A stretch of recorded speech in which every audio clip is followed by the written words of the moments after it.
Olá pessoal, tudo certinho? Professor Anselmo, atualidades, mais um teminha abordando mais um assunto aí que está nos top 10 aí, os top 10, vamos assim dizer, possíveis cair no vestibular. A Primavera Árabe, como o próprio nome diz, né, esse aflorescer, essa transformação de que uma região tão opressiva, tão fechada, tão escura, né, durante o século XX até início do século XXI, dentro de uma sociedade que clama por democracia, ela vem ser um tema que nós podemos aí dar vários viés, vários caminhos, né, dentro da questão do Oriente Médio, dentro da questão dos conflitos, né, os interesses internacionais, os próprios interesses internos, a forma opressiva de que uma grande parte da população, e população bastante antiga desse território, ele acaba passando dentro dessa situação ao longo de séculos, né? Então, a Primavera Árabe, ela tem como primeira interpretação esse novo aflorescer, essa nova transformação que começou no mundo árabe propriamente dito.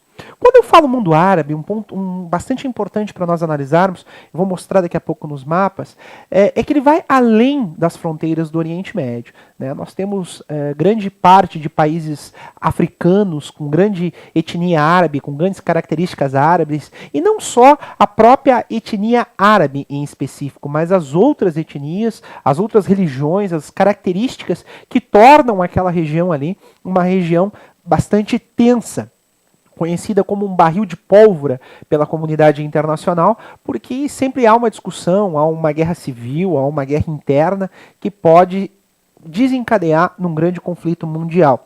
Então, a Primavera Árabe aí, os últimos anos, ele vem aflorescendo essas questões e o povo árabe clamando por democracia.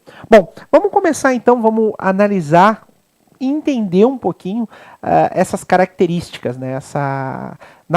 Esse nacionalismo, essas características aguerridas, né? Tão intensas por partes étnicas, religiosas e sociais nesse continente. Vamos lá. Primeiro de tudo, vamos à lousa, vamos comigo à lousa aqui. Na lousa vamos fazer algumas comparações, algumas nomenclaturas, né? Que nós precisamos entender dentro da questão mundo árabe, né? Vamos lá, lousa comigo. A nacionalidade pode ser egípcia, síria, israelense, palestina, libanesa, iraniana, iraquiana, marroquina, turca, curda, saudita. Por exemplo, a etnia pode ser turca, árabe, persa e curda. Ó, questão étnica, uma coisa. Questão nacionalidade, outra. Até porque na questão étnica, os povos que vivem nesse território ou que ocupam essa área, eles são oriundos de diversas regiões da Ásia, do norte da África e do planeta de uma maneira geral, como é o caso dos judeus, né? Que ocuparam principalmente a região de Israel, a Palestina ali, ao longo do século XX, logo após a Segunda Guerra Mundial, onde houve toda essa condição de migração desse povo, né? Então, a questão nacionalidade, ela foi se configurando ao longo dos últimos anos, das últimas décadas. Mas a questão étnica é uma questão onde se divide bastante os conflitos, porque há uma distribuição muito irregular dessas etnias por parte do território árabe, e que cria vários interesses. Um dos interesses que está diretamente focado na Primavera Árabe é a questão da busca, da luta pela voz do povo, pela democracia. E que muitos governos totalitários, ditadores, opressores, acabam não querendo que isso ocorra. Com mais de 40 anos no poder, como é o caso do presidente da Síria, ele impede que grande parte das decisões do seu país sejam dadas por parte democrática da população. E é isso que a população reivindica. É aguerrida e tocada um pouquinho, né, sociedades aguerridas, né, e tocada um pouquinho por essa discussão étnica, nacional, nacionalista, né, e que acaba subdividindo grupos da população, e esses grupos não entendendo-se nas suas discussões ou nos seus discursos sociais. Mas focando novamente, então aqui a etnia pode ser turca, árabe, persa ou curda.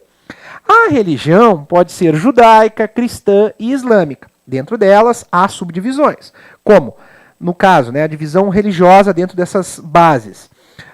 Maronistas, assírios, melquistas, ortodoxos, para os cristãos, dentro do cristianismo, sunitas, xiitas e alauítas no islamismo. Então nós analisamos aqui uma grande diferenciação, né, dentro dessa visão geral do mundo. Né? Então nós precisamos entender um pouquinho o porquê desses conflitos para chegarmos definitivamente à necessidade de interpretarmos o que significa a Primavera Árabe. Né? Então, agora propriamente dito, Primavera Árabe. Vamos comigo na lousa de novo. A Primavera Árabe não se trata de um evento, já expliquei isso para vocês, de algo breve ou de uma estação do ano. Trata-se de um período de transformações históricas no rumo da política mundial, principalmente no Oriente Médio.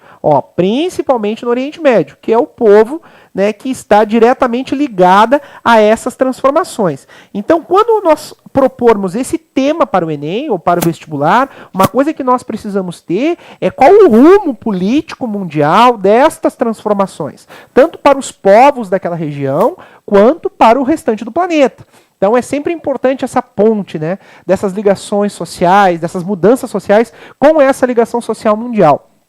Um ponto bastante importante analisarmos. Então, voltando aqui, entende-se por Primavera Árabe a onda de protestos e revoluções ocorridas nessa região da Ásia e no norte do continente africano, onde tudo começou, na Tunísia, em que a população foi às ruas para tirar ditadores do poder, autocratas, que assumiram o controle de seus países durante várias e várias décadas. Então, basicamente, é uma situação, né, uma rebelião, uma revolução social que o planeta Terra vem passando, vem transformando nos últimos anos. E essa região propriamente dita do planeta. Aqui nós temos um mapinha, né, uma área do continente, onde nós podemos definir quais são os primeiros países. Né? Tudo começou aqui na Tunísia, aqui no continente africano. Então, a Tunísia aqui, um ponto bastante importante para analisarmos. Depois se espalhou pela Líbia, Egito, Iêmen, Jordânia e Síria, que são os países propriamente ditos. Né? E nós temos aqui a escala de ditadores. Né? A Síria, Bashar al-Assad, no caso, que é um dos ditadores que está há mais tempo no poder, 11 anos no poder. Aqui na Jordânia, o rei Abdutá, 12 anos no poder. Abdutá. Eu acho que se fala assim, mas tô tentando, vamos lá. Seguindo aqui, no Bahrein, né, o rei Hamad, que também está há 12 anos no poder de uma forma autoritária. A Tunísia, Ben Ali, que ficou 23 anos, um dos maiores períodos no poder. Hosni Mubarak no Egito, mais de 30 anos no poder. Abdullah Sayyad, que seria no Iêmen, né? Abdullah Sayyad, 33 anos. E o da Líbia, Muammar Gaddafi, 42 anos, né? Um dos líderes mais, digamos assim, que mais tempo ficou no poder, né? E um dos mais, brigas com maiores conflitos mais intensos configurados na Primavera Árabe foi na Líbia, né, por conta desse ditador. Então isso é um ponto bastante importante para nós entendermos o que significa a Primavera Árabe, né? Essas transformações dentro desse período tão gigantesco de opressão que esses ditadores acabam ocupando nesses países, né? Aí aqui mais um mapinha para nós analisarmos. Uma região no mundo, ou seja, vai além do Oriente Médio, né? Aqui uma área generalizada, mas podemos citar aqui o Iêmen também como uma importante região, né? Aqui a Tunísia, onde tudo começou, a Líbia, o Egito, né? A Síria, a própria Arábia Saudita, né? Então países que estão no eixo árabe, né? Uma região onde nós temos etnias árabes, etnias curdas, nós temos religiões aguerridas, como os próprios ortodoxos cristãos, que também lutam pelos seus direitos dentro de terras, disputas territoriais. Então precisamos ter bastante cuidado com cada limitação ou cada conflito relacionado ao Oriente Médio. Nosso caso aqui nós estamos falando da Primavera Árabe, que é um momento onde a sociedade árabe e todas essas etnias, de uma certa forma, se uniram para buscar a luta contra esses opressores, contra uma situação que está se tornando cada vez mais preocupante pela comunidade internacional, né? Atrás desses ditadores, digamos assim, como é que eu posso resumir para vocês? a busca por uma democracia, por uma voz, por um direito que sempre foi negado a esse povo. Então aqui nós temos alguns fatores da Primavera Árabe bastante importante para nós analisarmos. Vamos aqui mais uma vez. Armas químicas e biológicas, né, que alguns países acabam usando como forma de retaliação à população, aos seus opressores, né? Então, armas químicas e biológicas, isso é bastante importante colocar. Intervenção da ONU e da comunidade internacional, né, por conta de genocídios causados por governos ditadores. O próprio Estados Unidos, como grande potência mundial, interesses econômicos também escusos nesse continente, mas uma força bélica que tem sua representação nesse conflito, né?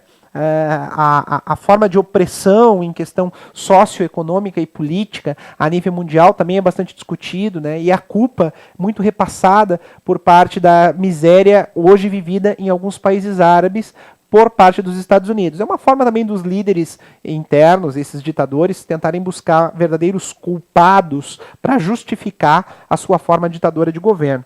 Tentativa diplomática pela Rússia, no caso da Síria, né? Sempre a tentativa diplomática para tentar se discutir essas questões, isso é bastante importante. Então aqui alguns pontos ponderados aqui na nossa discussão e fatores, né?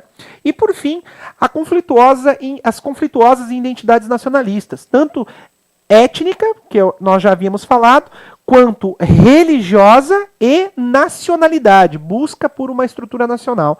Então são alguns fatores aí que nós podemos citar do porquê dessas necessidades da Primavera Árabe, da busca constante desses direitos civis nesse território tão atribuído a guerras, a constâncias de genocídios, a guerras civis internas, a falta de tolerância religiosa e étnica, né? Então, disputa, de uma certa forma, nesse território do mundo que é considerado um território bastante tenso na concepção geopolítica internacional. Tá certo, pessoal? Então, eu espero ter esclarecido um pouco o que realmente é a Primavera Árabe, como que nós podemos definir essa questão social a nível mundo, social, política, econômica, por que não econômica, que sempre há um interesse na sociedade capitalista, com certeza há interesses econômicos dentro de todos os conflitos. No caso dos ditadores, a manutenção do poder e a forma de oprimir o seu povo a se submeter às suas vontades. Tá certo, pessoal?